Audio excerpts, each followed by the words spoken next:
It's interesting when you've grown up in church and you hear the same Bible stories over and over again.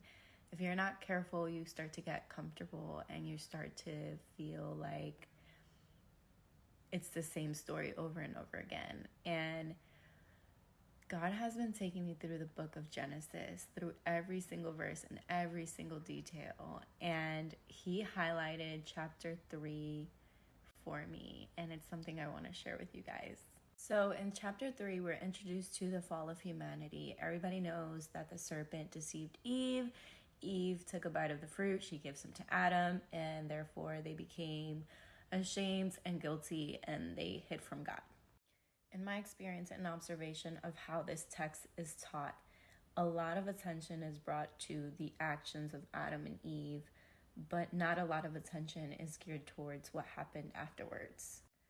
So in Genesis 3:8-9, it says, "The man and his wife heard the sound of the Lord God as he was walking in the garden. But the Lord God called to the man, 'Where are you?'" There is something significant about the Lord walking to meet with Adam. Notice that he didn't hasten. Notice that he didn't hurry to meet with Adam. And we all know that God knew what they did before even speaking with them, right?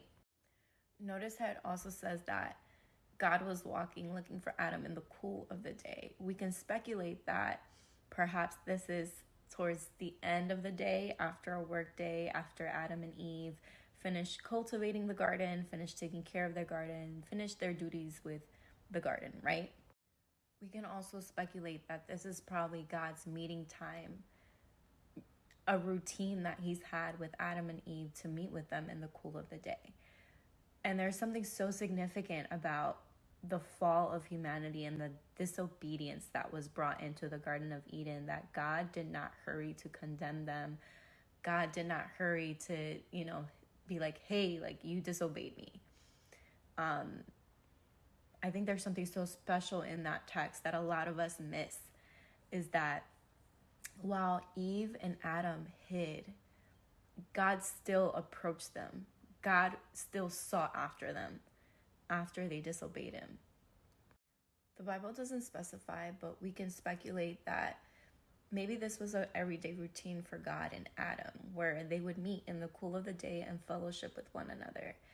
And I think there's a part in the text that's so significant that I feel like is often overlooked, that God did not hurry or run to find them.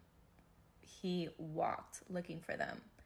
And His intention wasn't to judge them or condemn them. And I think a lot of us, when we sin, we hide thinking that God is going to come and judge us and condemn us, when that's not the case. And this is the very first example in biblical history where man falls and God is seeking after him. Right from the very beginning, we see God's true nature is to love and care for us and have a relationship with us. And the thing is, we were never meant to feel guilt or shame or condemnation at all, ever. We have the first example of what God did after man fell. From the first act of disobedience in mankind, God still sought after them.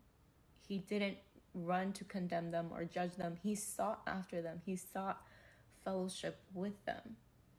And that's the thing that I want you guys to kind of get into your head, that when you do something wrong, when you fall, God is running after you. He's seeking after you to still have fellowship with you.